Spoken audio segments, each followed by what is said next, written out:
खोखरा बा कई फीसद सोहणिया बंदियां विच मगरूरी सिर्फ बहाना है। गर्जां लई मिठियां गल्लां दी अज चूरी सिर्फ बहाना है।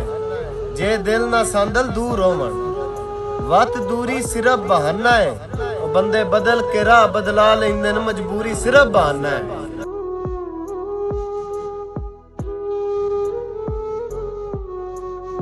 बेदर्दे इस जहान दे विच जेड़े दर्दी आए ओ भी विछड़ गए। जिन्हां मैं चाया ओ भी विछड़ गए। जेड़े मैं चाहे ओ भी विछड़ गए। ते राह राह दा विछड़न सह लईदा। जेड़े हाय अध राहे ओ भी विछड़ गए। बेमौसमे विछड़न गोल खादा है। जेड़े विछड़ने नाए ओ भी विछड़ गए।